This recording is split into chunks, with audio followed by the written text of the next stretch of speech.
What's up, YouTube? My name is Rob Guillory, and this is my YouTube channel.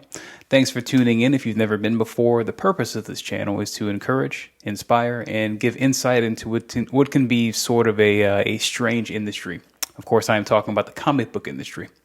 So right off the top, I want to give a shout out to all the new subscribers who've showed up. I can't believe you showed up. I honestly had no idea if anyone would tune into this. So this has been a pleasant surprise. So thanks for that. I also want to highlight the folks who are down in the comment sections who've been sending in their questions, struggles as a creator, that sort of thing. That's been super rewarding. That's exactly what I've been wanting to do with this channel. As I've said before, this channel was really, I wanted to make a resource for myself like 20 years ago. When I was coming up in comics, we had the internet, but there wasn't a whole lot of, most of the information that was on the internet about breaking into comics was just, how to draw a horse, how to draw superheroes and that sort of thing. There wasn't a lot of just really real content about what does it actually mean to work in the comic industry and to deal with the daily struggles that all creatives have. So part of that is what I'm actually going to be talking about today. This episode is sort of an uncomfortable episode for me because it's so, I'm being very vulnerable here. But I promised myself when I started this channel, I was going to do that. I was going to give you just the uncut, good, bad, and the ugly about, what it takes to work in this industry.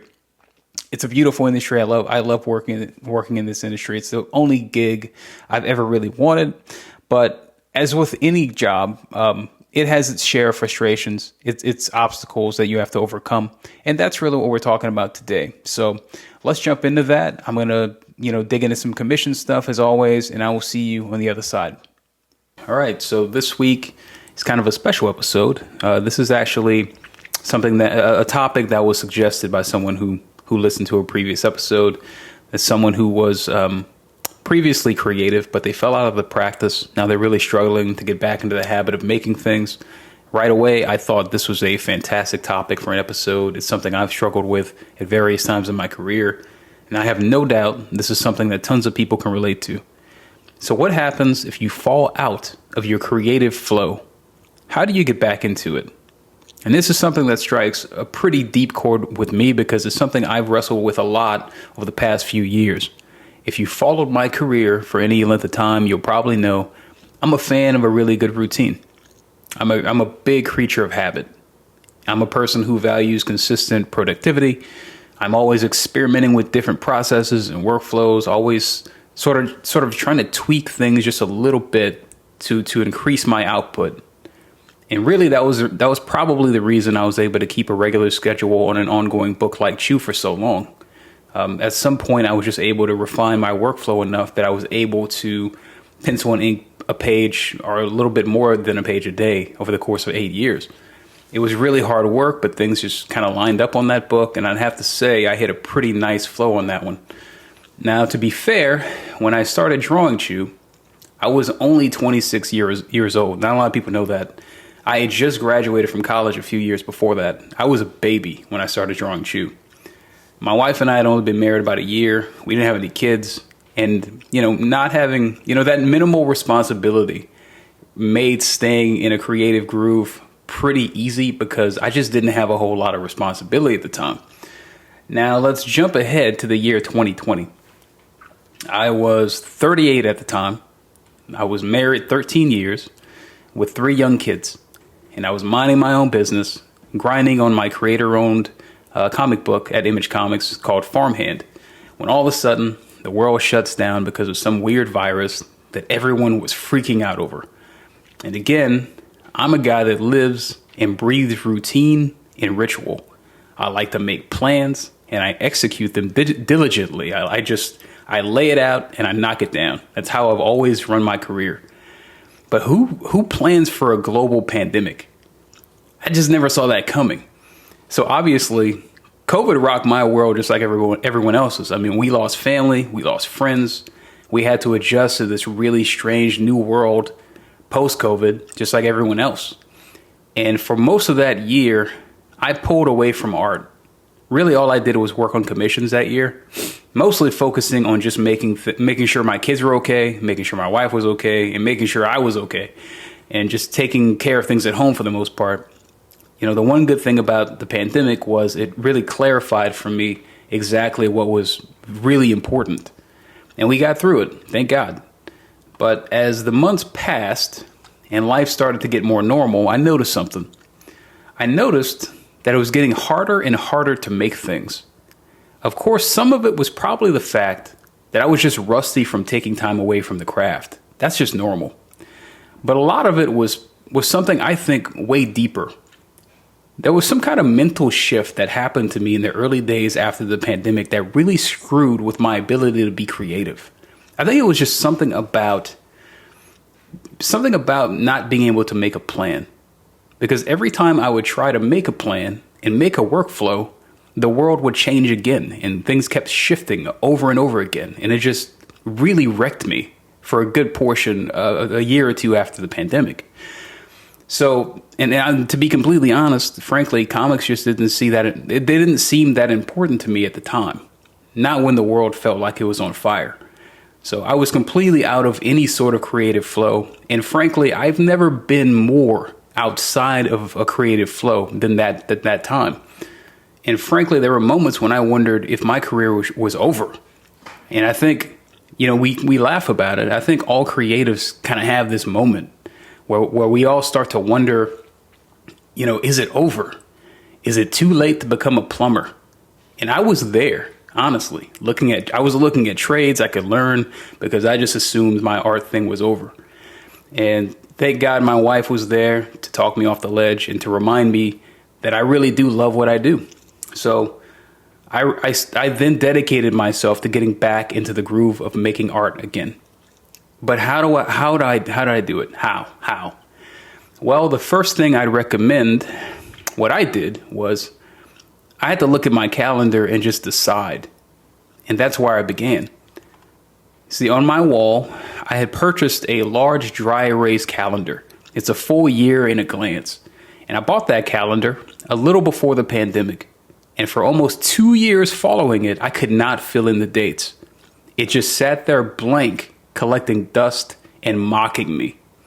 And again, I think it was some kind of psychological thing. And the moment that began to break me out of my funk was the moment I went to my calendar and I started writing dates. Just going through the calendar month by month and filling out January 1, January 2, all the way down the line until the entire year was filled out. And it's a simple thing. It's maybe not even a creative thing. It's just some movement to get the blood flowing. It's just a simple act that got my body moving towards something. It was a small task that any person could complete. And the thing I've learned is when you're really low, small wins are actually big wins. And filling out my calendar was a small win. And then I set a date and I decided. I marked the following Monday with a red marker because I like to begin a new thing on Mondays. And I decided right then and there that the following Monday, I'd begin writing the next farmhand script. And then I decided to set a boundary.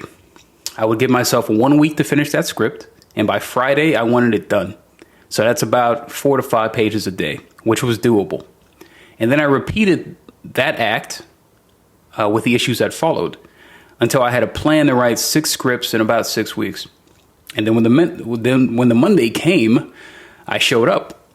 I wrote my 4 or 5 pages. I tried not to overthink it. I tried to ignore that editor that lives in my brain that just criticizes everything that I make. And then I did it again the next day, and the next day, and the next day. And then 6 weeks later, give or take, because I have kids and kids get sick, 6 weeks later, I had written my 6 scripts. And then I just repeated the process with my art. Now, obviously, drawing is a very different craft from writing. It's something I'll dig into in future videos, but the fundamental exercise requires the same thing. I just need to show up and do the thing. And if I do that enough days in a row, I create momentum. And if you got momentum, you are in the groove. You are flowing. It doesn't mean you won't hit another wall. You will hit another wall. We all do. There's always another wall to climb. You just have to remind yourself that this is a thing that you love and you have to commit to it. So for me, the thing that encourages me to climb back into the fight when I'm low is scripture. And the verse that always comes back to me when I screw up or I want to quit is Proverbs 24:16. A righteous man falls 7 times and he rises again. So that energizes me to get back up, whether I'm struggling in life or struggling at my drawing desk. So if you're struggling, folks that are listening, just get in the fight, get back into it. Set a date, establish a boundary, make a deadline, and decide to keep your word and show up. I think it works. It's simple. It's not very complicated, but I think most often, sometimes the most simple things are often the most effective. Anyway, that's just my take, so take it for what you will. As always, I'm just a dude that draws pictures for a living. All right, so that brings us to the end of another episode. I hope that, as always, I hope it was helpful to you in some way. I firsthand, I absolutely know what it's like to go through this weird period of artistic funk. But I really think that we as creators tend to probably make it more complicated than it needs to be. We live in our heads already, so we just overthink everything. I think a lot of times getting through that season of funk is as simple as just making a plan, working toward it, being consistent with it, and giving ourselves the grace to not be perfect. There have been many days where I've been stuck in this funk, and nothing I draw at the drawing table I like. But oddly enough, the more I press into it, the more I just keep showing up, I get to the other side of it, and I get back into the groove of things. So it's a discipline. I think it's probably a lot simpler than we make it. But again, let me know what's going on with you down in the comments section. I will be as helpful as I possibly can. And as always, do all the stuff, like, share, subscribe. Please, we're still in a very early growth phase of this endeavor. So the more people you tell about it, I think it'll help. So also another thing, if you could click the notification bell down there, it'll let you know when the new episodes go live. So I will see you guys next week, and have a good one. Bye.